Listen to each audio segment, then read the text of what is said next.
Nous devons être forts de la force qui est dans le Christ Jésus. C'est lui qui doit être notre force. Nous n'aurons jamais cette force-là en nous-mêmes. Elle ne sera jamais notre force intrinsèque. Pas ici-bas, du moins.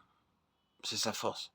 Et parce que c'est sa force, il faut qu'il y ait, d'une part, en ce qui nous concerne, une faiblesse constante, une dépendance continuelle. En ce qui le concerne, lui, la question est tranchée. Il est notre force. Qu'est-ce que Paul entend quand il dit « Quand je suis faible, c'est alors que je suis fort ». Voilà qui est au moins contradictoire. Il veut en d'autres termes dire ceci: quand je suis faible, le Seigneur a une occasion de montrer sa force en moi. C'est de cette force-là que nous avons besoin. Or, ce n'est que lorsque nous sommes faibles que la force du Seigneur peut se déployer tout entière. Si nous sommes forts, le Seigneur se tient en arrière et nous laisse aller de l'avant à notre gré. Nous avons tôt fait alors d'épuiser nos ressources et de nous trouver en fâcheuse posture. Quand je suis faible, c'est alors que je suis fort. La contradiction tombe quand on prend les choses par l'intérieur. Faible et fort en même temps. Oui, mais jamais fort en nous-mêmes, fort dans le Seigneur seulement. La seconde chose qui ressort clairement, c'est cette conformité au Fils de Dieu à laquelle la faiblesse nous fait tendre.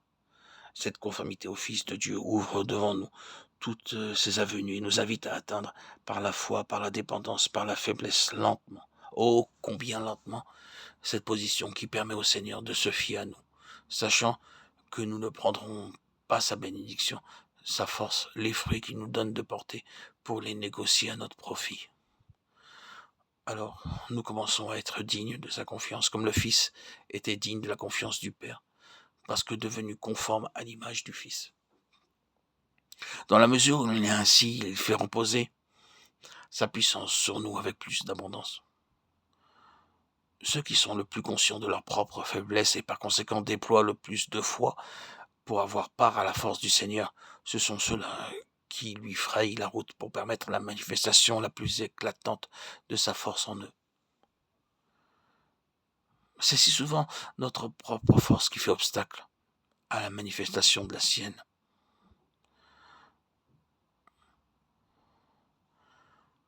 Notre faiblesse, voilà la porte par laquelle sa force fait son apparition.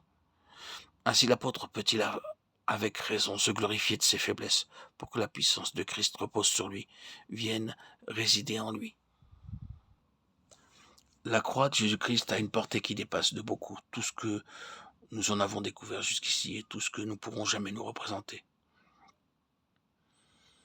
Les profondeurs de notre nature déchue ont été vues à la croix comme nous ne les avons jamais vues nous-mêmes. Et le problème qu'elle pose y a été tranché souverainement et pour toujours. Notre Seigneur, lui-même, est allé à la croix pour entraîner dans sa mort notre nature déchue. Que Dieu nous fasse tout entrer dans la réalité de ce glorieux paradoxe où l'apôtre peut avec raison se glorifier de ses faiblesses, pour que la puissance de Christ repose sur lui, vienne résider en lui. Car le Seigneur, par son sacrifice sur la croix,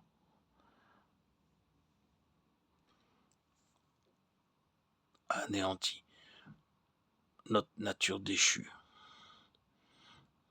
Et la force du Seigneur a pu se déployer